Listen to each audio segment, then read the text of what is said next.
你不要去认为你吸引来的相关状况、人事物，他们好好哦。我觉得我普通，有些时候接受别人帮助，并不代表你柔弱。这个人他进来了，给你这样子一个非常可观，或者是可期待或可预期的一个这个机会或经验或际遇，或者是一个选择的时候，你应该要敞开心胸去接受。这是第一个你要改变的思维观念。你不要用你自己单一的观点或者是死板板的想法，觉得这可以，这不可以，这值得，那不值得，我可以，我不够好。你为什么不敢把你自己真正很美好的那一面、很棒的那一面秀出来呢？这个就是这一张牌卡要告诉你，整个季度的过程当中，你要改变人格特质，勇敢的去展现你自己。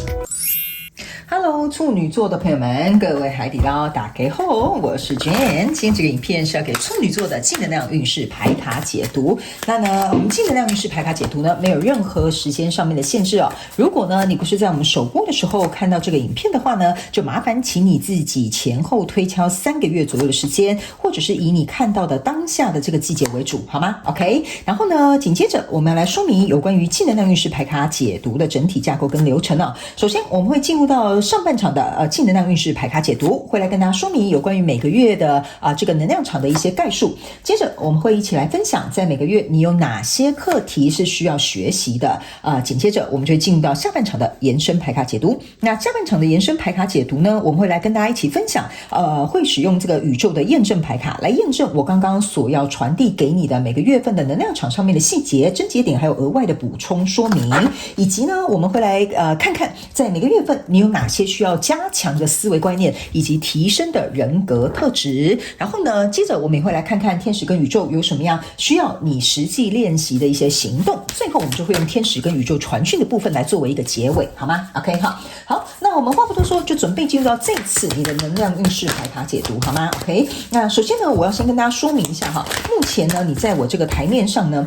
会看到的这3组牌卡。等一下呢，我在说明的时候，我会讲第1个月、第2个月跟第3个月，这并不代表今年的1到3月份，而是说在这个季度的过程当中呢，这是首月，这是第2个月，这是最后1个月，好吗 ？OK， 好，那这张牌卡是你这一季的能量场的主轴。那这个黄色的牌卡你比较特别哈，你抽到2张，这个是你的底牌王牌，也就是说，在这个季度的过程当中，如果你遇到任何问题，想要一些建议或者是一些讯息作为参考，可以听看看王牌底牌给你的建议。OK， 好，那我们话不多说，我们就准备进入到你的能量运势牌卡解读里面，然后呢，让我去感受一下你的细节。那请处女座海底捞稍微等待我一下好吗？好，请稍后哦。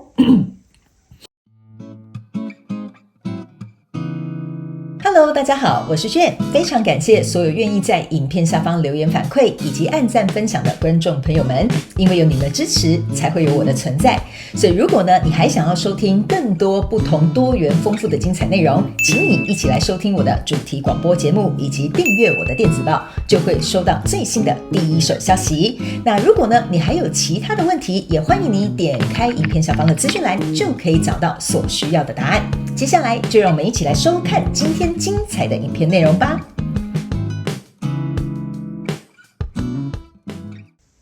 OK， 行，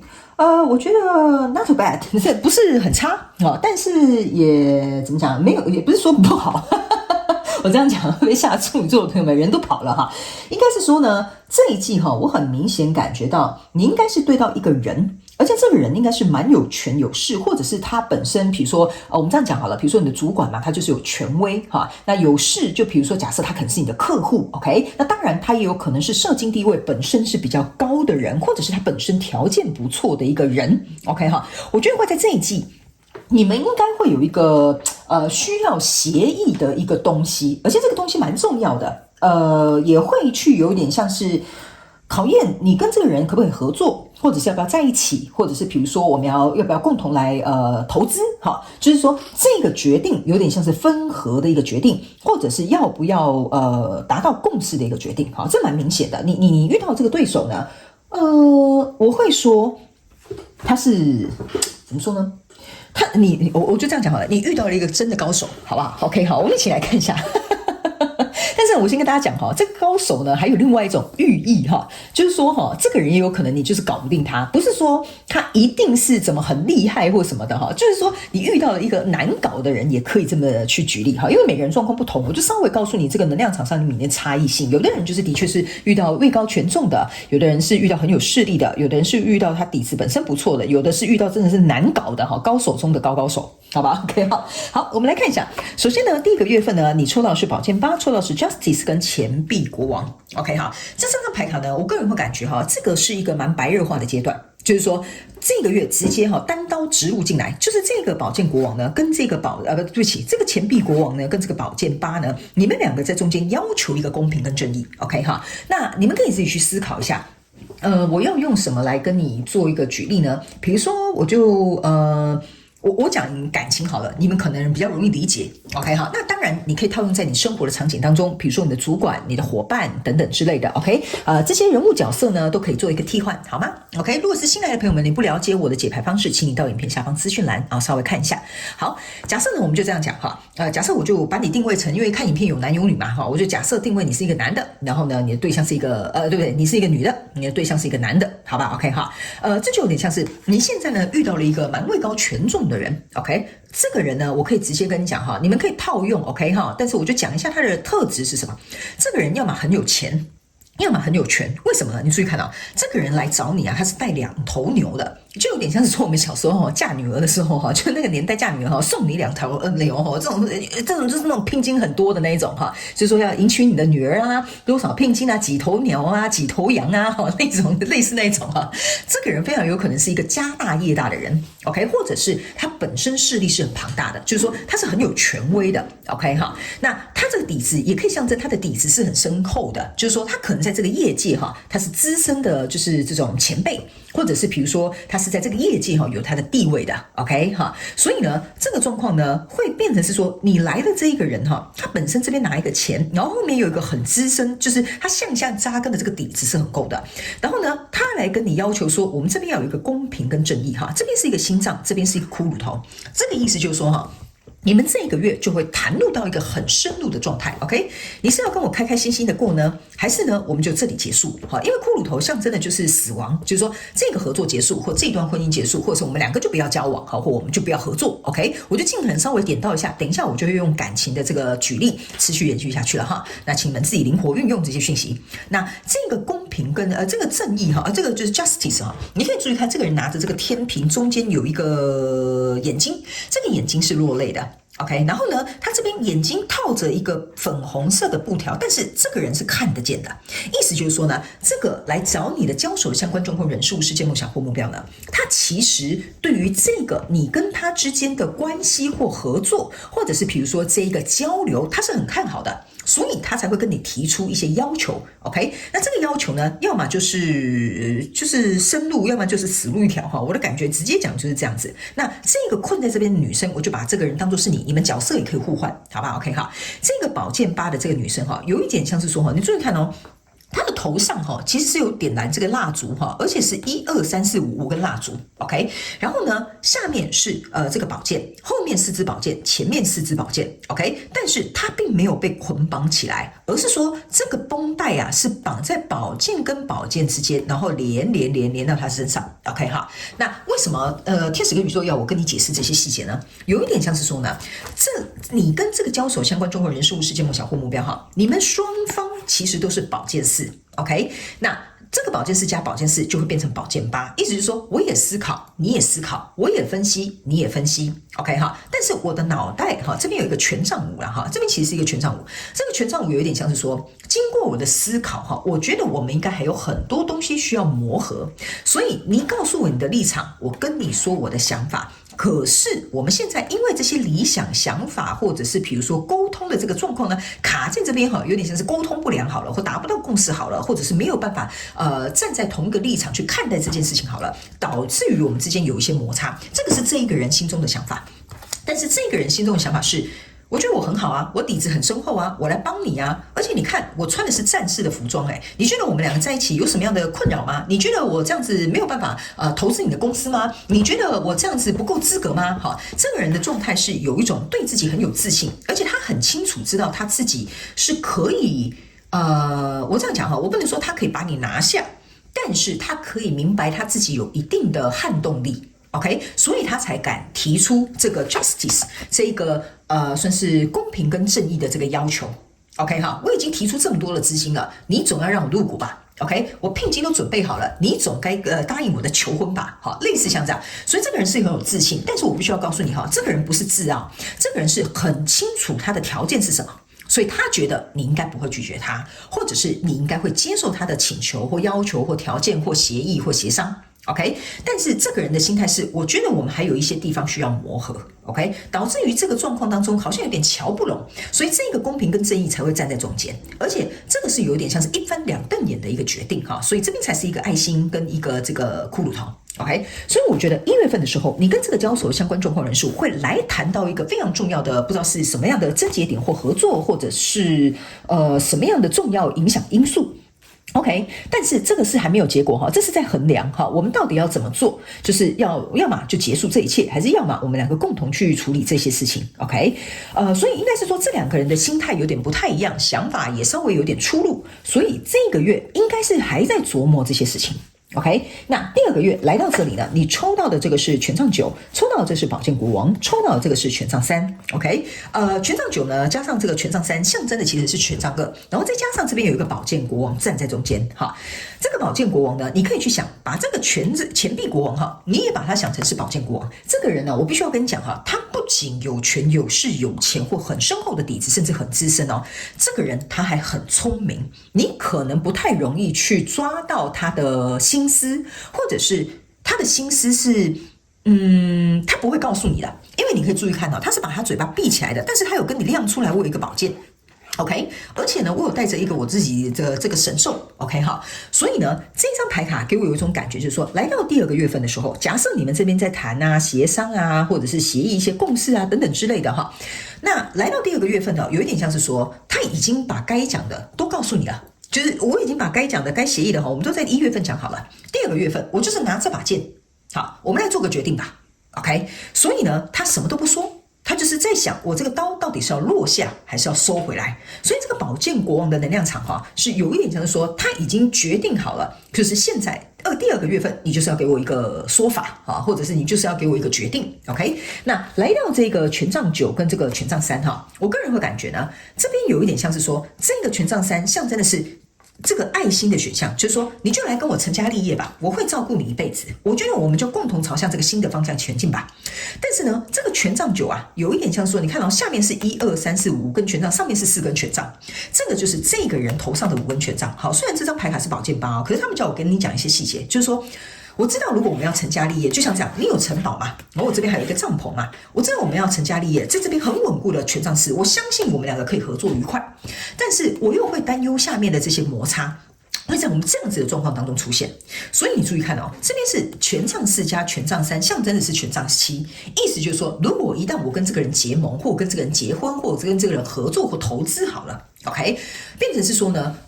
我会得到所谓的胜利。好，比如说你嫁入豪门，或比如说假设你终于得到一个很有钱的资金注入，哈，或者是比如说你终于得到一个很欣赏你的主管啊，他帮你升迁，把你升为他的左右手 ，OK 哈，就会变成是说你必须要能够为了接下这个 offer 或接下这个。某些人里面好像是承诺还合约哈，我不是很清楚，但是这个东西有点像是一个承诺哈，就是合作也是一个承诺嘛，结婚也是一个承诺嘛，那我们要合伙也是一个承诺嘛，好 OK， 所以你要为了去巩固这份承诺，这个权杖4加权杖3象征是权杖7，就是等于是你要去捍卫这个成功。这个东西有点像是你答应了不成功变成人呐 ，OK 哈？那这个权杖5加权杖3象征的是权杖8，意思就是说你要不断付出的行动，并且要向前去捍卫你们协议好的这个成功的东西。所以这两个东西是你不能避免的，就是你一定要捍卫，你一定要付出努力，你一定要付出持续性的行动。OK， 那这2张白卡再加起来又变成是一个权杖2 ，OK 哈。那权杖2象征就是你们2个其实是势均力敌的2个人，所以这就是为什么这个人他可能要追求你，这个人要投入资金，这个人可能想要跟你合作，因为你本身也是他看中的人。所以这个权杖2的这个状况呢，其实我觉得哈，这个人之所以为什么会变成宝剑国王，拿着这个东西是有点像说，我们2个条件相当，我觉得我们2个很适合，可以合作，可以结婚，可以比如说一起来讨论要怎么样共事。但是这个人他有点变成到第2个月，他会比较安静一点点。OK 哈，所以你可以注意一下这个人的动向。OK， 那这个东西是这个宝剑8的这个人物代表要去做的一个心理准备。但是这个人他为什么不用准备呢？因为这个东西早就在他的脑袋里，只是他不告诉你。这2张牌卡比较有点像显现出这个宝剑8人的这个状态。OK 哈，好，那接下来呢，我们来看一下这个 OK 哈，因为我会觉得哈，这个宝剑8人为什么想比较多，是因为我觉得这个人是。我要怎么解释给你听呢？有点像说，你原本是一个人合伙，但是有一个金主要进来，所以说我也想要加入你们公司，我想要跟你们成为你们的股东，好，或者是我要买你们公司的股份 ，OK， 这个是这个人必须要去适应这样的状况，这个人只是进来，然后影响了这个人的状况，这个人会受影响比较多，这个人他本身比较有能力去 handle 这个状况，因为他是金主嘛，对不对？所以他灌注资金进来的时候，变成是你可能还是要继续做你平常该做的事情。那他可能是金主，他会做比较少的事情，可是他还是会跟你一起营运这一个公司。对他来讲，我好难形容这个能量场啊。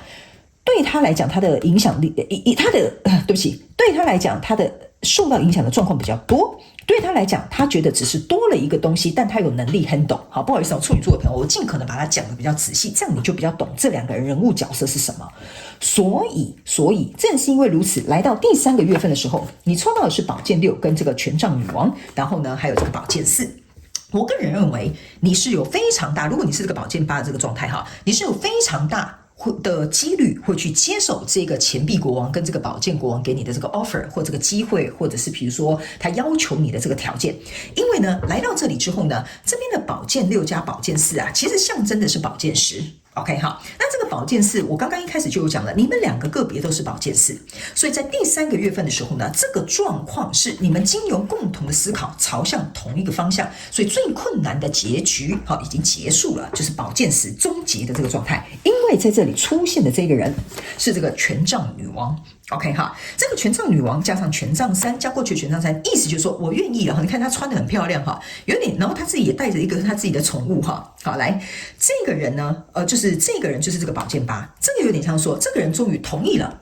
我要成为这个权杖女王了，我不是像这样子是一个小公主了哈，你的地位升上来了。我个人会感觉某部分的人，你会因为接受这个人，你的身份地位，比如说升迁啦、加薪啦，或你们公司的规模变不一样啦，或你的身份上面转换，你可能就嫁人啦，你会因为他有身份地位上面的往上走的这个趋势，而且是很稳定的往上走。所以这个权杖3加这个权杖女王，象征的就是权杖4，意思就是很稳固、很牢的那一种。OK 好，那这个权杖女王加上这个权杖9，象征的就是权杖10。那权杖10跟宝剑10在这边的意思就是说，这个宝剑8的人哈，我刚刚有跟你讲，这个宝剑8的人受的影响比较多，他已经知道他接下来要承担什么样的身份、什么样的责任，该做什么样的事情。因为这个宝剑10跟权杖10，他们要共同走下宝剑1跟权杖1了，所以我才会说呢，你的新的这个机运应该是在下一个月，因为这边算是一个就是这个人做好心理准备，他转换的身份，然后更好的一个开端应该是在下一季的可能第1个月或第2个月。所以整个季度的状况当中呢，你们抽到的是权杖2，这就是我刚刚跟你讲的，你们在这里哈，就是到底要走哪一边。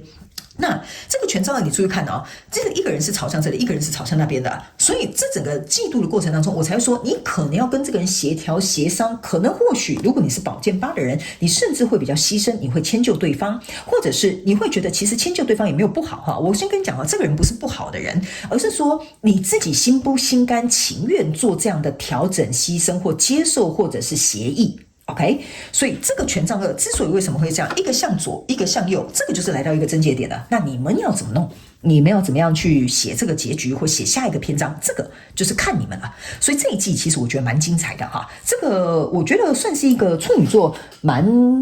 不错的一个机会，算是身份上或者是状况上或者是整个资金公司规模上一个大跳跃的一个状态，好吧 ？OK 哈，那这个呢，大家也不用把它想得太复杂，也有可能说，比如说你们公司来了一个就是空降部队，来了一个很得力的一个，比如说很厉害的同事也可以，但是他做事可能很霸道，他做事可能很主观，他做事可能很有他自己的想法。OK， 所以呢，这个会变成是说呢，你跟他要不要能够去怎么讲，去磨合？对不起，我刚卡住了哈，我为什么一直讲谋合啊 ？OK， 我总觉得我会一直讲谋合哈。就是因为我觉得这边有一点权谋 ，OK， 对不起啊，我跟你讲啊，有些时候我讲错话，是因为那个东西就是一直要出来。就是我觉得这边有一点权谋的东西，因为这个人我有跟你讲，他很有权，他一定有谋略，而且他的谋略是不让你看见的 ，OK， 但是他不是什么小人心机那一种哈，他是知道说这个对我们双方都有利，这个人是看见远方远见的那个人。OK 哈，所以我才会跟你说，我会觉得这个对你来讲，可能你或许是宝剑八的人，你可能要有牺牲、妥协或者是协调的心理准备，但对你来讲，其实加分项的。OK 哈，只是你愿不愿意啦哈，甘不甘愿啦哈，我就简单直白这样说。OK 哈，好，来，接下来我们来看一下你每个月要去学习的实际课题。首先，在第一个月份，你抽到这张牌卡是死亡牌卡。OK， 这张死亡牌卡哈是要告诉你一件事情哈，这就是代表说你死亡之后你才可以重生啊，就是这样子而已。OK 哈，所以呢，你必须要能够去学习。这之所以为什么你们要协调，为什么要重新新生哈，这个跟你交手相关状况人数就是来帮你做一个变革的，公司规模变大，更好的升迁的这个方式，或者是比如说身份地位上面的转换。所以这个旧有的你势必你要让他离开，所以你要选择哈，这个我觉得某部分处女座的朋友们，这对你来讲也是一个蛮重要的选择哦。比如说也有可能是去国外的一个什么工作机会，那你就得要离开你原本的出生地或原生家庭这样子。所以这个选择可大可小哦，处女座的朋友们，你可以自己观察一下，好吧？在第一个月份 ，OK， 那你要实际学习的课题一件事情就是说，这张牌卡有点像说，你不能两碗都要 ，OK 哈？因为我第一个看到就是两碗都要，这马上就是在验证我们的这个 justice， 就是这个天平，你不能说我两个都要。OK， 我这个爱也要，我这个死路一条的东西我也无法决定，那不然就先这样吧，不行，这个状况哈，这张牌卡就是要告诉你，你要有所抉择，你到底是要选这个死掉的这个骷髅头，还是你要选择新生的这个心脏 ？OK， 你只能选一个。你看你这个牌是互相对应的，非常的好哦，哈，这个是一个死亡骷髅头跟一个心脏 ，OK， 你如果死亡，你就可以重生，所以这两个是对等的，你不能说哦不行，哦我两个都要，我不想死，我也不想重生，好，没有这种事。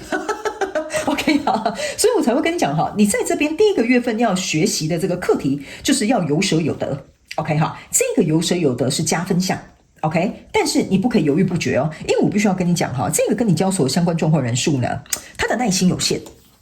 OK， 比如说他是新来的同事 ，OK 哈，他觉得要按照我这样子做法 ，OK， 你如果要推翻我，讲出一个你觉得合理的道理哈，但是你拖拉拉拖2个礼拜都不告诉我，他不会管你的，他就继续做他自己的方式。这个人他是很看重他的时间，而且他不喜欢拖泥带水，所以他才是一个钱币国王跟一个宝剑国王的结合。这个人呐，如果要耕耘呐，他很有耐心，但要斩断呐，他也很狠心。我必须跟你讲，这个人就是这样子啊。OK 哈，所以这个宝剑八你要注意哦，这个宝剑八加上这个宝剑国王哈，象征的就是宝剑9，意思就是说这个人所造成让你要去思考的选择或者是决定，是会让你日思夜想的。OK， 因为这个对你来讲可能很重要，你可能翻身就靠这一盘了哈，所以呢，就有点像是说哈这个资金终于要来了哈，你现在要扩大公司规模哈，就趁现在了这个升迁的机会就来了哈，你再不赶快拿那么啰里吧嗦的哈，就变成是小王的了哈，类似像这样 OK 哈，好，所以在这里你一定要有个权衡，你一定要有一个选择，这个是你在第一个月份你要能够去学习的课题，有舍有得 OK 哈，那第二个月份这边牌卡就是一个诚实。这张牌卡哈，我会告诉你为什么这张牌卡在第2个月份，我觉得一点都不意外。原因是因为呢，这张牌卡叫做我不能永远去期待就是对方给予我真相 ，OK？ 但是我可以期待这个真相是来自于我自己。所以这张诚实是要告诉你一件事情，就是在第2个月，对方已经告诉你了，不好意思哈，我一开始是这个钱币国王，但我现在要变成这个宝剑国王了，麻烦你告诉我吧，你的决定是什么？这个人也非常的就是敏捷快速 ，OK？ 所以你必须要能够很诚实的告诉他你的想法，还有你也要很诚实的对待你自己心里的这个我觉得你的状态吧，哈 ，OK？ 因为我觉得这张牌卡有一点像是处女座的朋友必须要能够对这整个世界还有对你自己很诚实。你想怎么做，你想怎么协商，或你想放弃这一切都没有关系。这个人你放弃是没有问题的，我是指他心态没有问题哦 ，OK 哈。但是你自己心里真正的想法是什么？我觉得这个是你在第2个月份要学习的实际课题，因为有可能你会跟这个人讲说。我觉得你的提议，你的做事的风格这样子很好，或者是我觉得你要娶我，我很开心，你跟我求婚，我很快乐。可是我有我的考量或顾虑，或者是担忧什么等等之类的，这个部分我可不可以再跟你协调一下？这个人是可以接受你跟他诚实以对的。OK， 但是你在第2个月份是不可以拖泥带水的，他会觉得你啰里吧嗦，他就会按照他自己的方式去行动了。所以你要把你这边你想建立的稳固的这个权杖4，然后呢，你想要消弭这个权杖5的这个比如说摩擦或磨合，或者是你们要练习怎么样互相能够更好，这个你都要告诉他。还有你们全新的这个方向，你也要能够来跟他进行一个协调。OK 哈，因为呢，这个权杖3其实说实在的在这里是一个蛮好的一个意象，意思就是说，这个蓄势待发、即将要行动的这个状况即将要发生了。因为权杖5加权杖3，就像我刚刚跟你讲的，即将要行动了，即将要能够去捍卫，或者是要能够去争取，或者是要去能够支持你们所做的选择。在这里，这是一个有点像是一个起手式，真正来到这个行动是在第3个月份。所以呢，在第2个月份，你要学习的就是诚实面对你自己，也诚实跟对方沟通。然后呢，去说出你真正内心的这些顾虑跟考量，好吧？好，那第3个月份呢，这张牌卡是爱 ，OK 哈，所以这就是为什么我会跟你讲，你们刚刚有一个承诺哈，这边有一个叫 commit， 这就是为什么我会跟你们讲，你们这边有一些人是承诺的东西，因为你结婚就是承诺嘛，合伙也是一个承诺嘛，所以我才会跟你说啊，这一件事情就是说，你呢会愿意第一去承诺，第二件事情就是说，你可以去看到这件事情对你来讲有帮助的一面，所以我才会说啊，这个人对你来讲是一个加分项。OK， 它对你来讲是加分项，所以你这张牌卡这边是好的。OK 哈，所以这张爱的这张牌卡在第3个月就是要告诉你一件事情，如果你已经做出了选择，你一定要去学习一件事情，就是不要在那边歪拧，不要在那边拖拖拉拉，不要在那边三三八八哈。你既然已经选择了，择你所爱，爱你所择，这个是你在第3个月你要能够去承担的，去接受的，然后去能够去让你自己心甘情愿的，这个是你第3个月要选择的课题。因为我总觉得哈，处女座的人，我必须要跟你们讲哈，你们的这个脾气或这个个性起来的时候哈，要硬也是很硬。OK， 但我告诉你，为什么我会跟你说，你遇到一个对手，就是这个对手哈，也不遑多让哈，所以呢，我觉得你在这一季为什么会说遇到高手的原因，就是在这里。OK 哈，好，那整个季度呢，你要学习的课题呢，这个是一个失败。OK， 我知道呢，我相信呢，这个错误是唯一的机会可以来做一个学习哈。这张牌卡不是说你会失败，所以你不要担心。OK 哈，这张牌卡呢，其实是要告诉处女座的朋友们。你之所以为什么在这边拖拖拉拉思考那么久哈，想这些立场啊，想这些状况啊，还要诚实跟他讲什么，还要这边做一个2选1的抉择，就是说你很害怕做错决定，这个就是你这整个季度要学习的课题。你要去想一件事情，没有任何一个决定是100%正确的，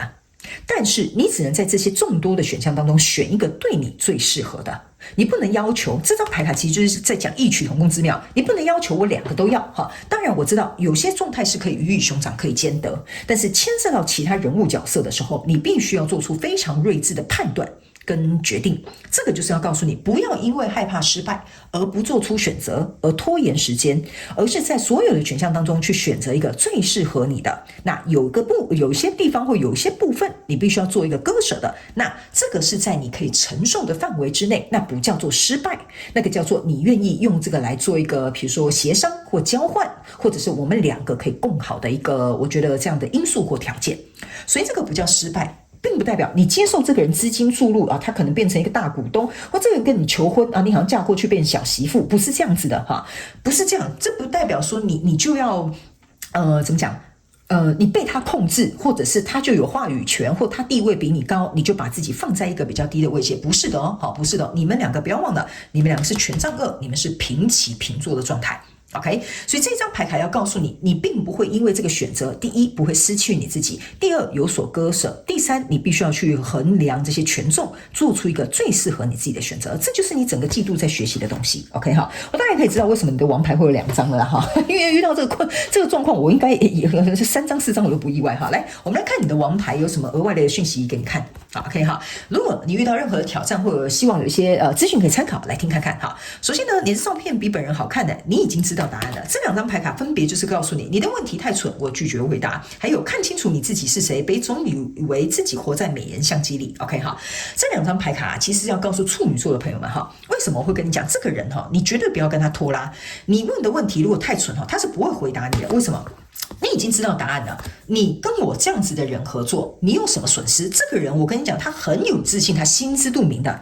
他甚至我跟你讲他不会有一种就是你配得上我吗？我可是给你资金我可是要给你升迁去国外深造的机会OK， 他不会有这个想法 OK。他根本就已经知道这个答案是什么了，就是你到底在担忧什么？有我这么好的机会，或者是人脉，或者是资源来到你的生命当中，你不是早就已经知道这个答案了吗？我也这个人很坦白哦，他会摊很开给你看 OK。所以在你已经知道答案的状况之下呢，有一点像是说呢，你就不要再去问一些不需要担忧的问题，这是你在这整个季度的过程当中，你不要再跟这个人协商的时候问一些就是什么鸡毛蒜皮的问题，然后根本就不是重点的问题，你要能够去诚实的面对你自己 OK。你到底真正担忧的是什么？你想要对方比如说答应你的是什么，或者是能够去确保你的权益是什么，或者是比如说你要求他的有什么，这个才是你真正在跟这个人谈判或协商或者在沟通的时候非常重要的一件事情。其他的东西，这个人底牌，我跟你讲，这个人底牌给你看得很清楚，你不用猜测他很坦然，他就像一个 open book OK 哈。所以你要的答案不是在于这种表面就是那种很表浅的答案，你要去问看看你自己内心深处的担忧的这个答案，好吧？这个就是你的王牌要给的建议。那这张牌卡是要你看清楚你自己是谁，别总以为活在自己的美颜相机里面哈。这张牌卡就是要告诉你一件事情，就是说这个人来是有点像是帮你加分的，你懂我意思啊？你可能原本是这样开了美颜相机，我们大家都变得比较漂亮嘛哈，是不是这样说？所以我才会跟你说这个人来是加分项，所以你要清楚知道你自己的状况是什么。如果假设你现在公司需要这个资金，你就是需要这个金主，没关系，你可以先让他加入嘛，之后要怎么慢慢处理，或你要再另外开一间公司，或把这个公司卖掉，那都是之后的事情啊 OK。 那当然你要仔细想清楚你不要随便让别人加入你的公司 OK 所以呢，这个有点像是说你要搞清楚你现阶段的处境是什么，那这样子还不错的加分项或人脉或资源或资金进来的时候，它能够帮你更加美化，或者是让你整个人生变得更好，或者是让你整个状态变得更佳，那为什么不呢？所以你要搞清楚你自己是谁 OK， 这个人进来之后能够帮你加分到什么，然后你现在欠缺什么，你要自己去分清楚。然后这个人来到你的生命当中之后，他会让你整个状态变得更好看。变得更好看的意思就有点像说你的人生阅历变得更多了，你因为这个资金的加入，你能够扩展的业务变大了。比如说你嫁给这样子的人，你的身份位阶变得不同了，或者是比如说像这样子的这个升迁的机会，到国外深造的机会，你的人生的这个履历resume 变得更棒了，更丰富了。这个就是这个人进来之后让你加分变得更好看的地方。所以你一定要去看到这个人到底带给你的利比较多还是弊比较多，因为我觉得这边有某部分处女座的朋友们你在计较的那些在那边算在那边担忧的东西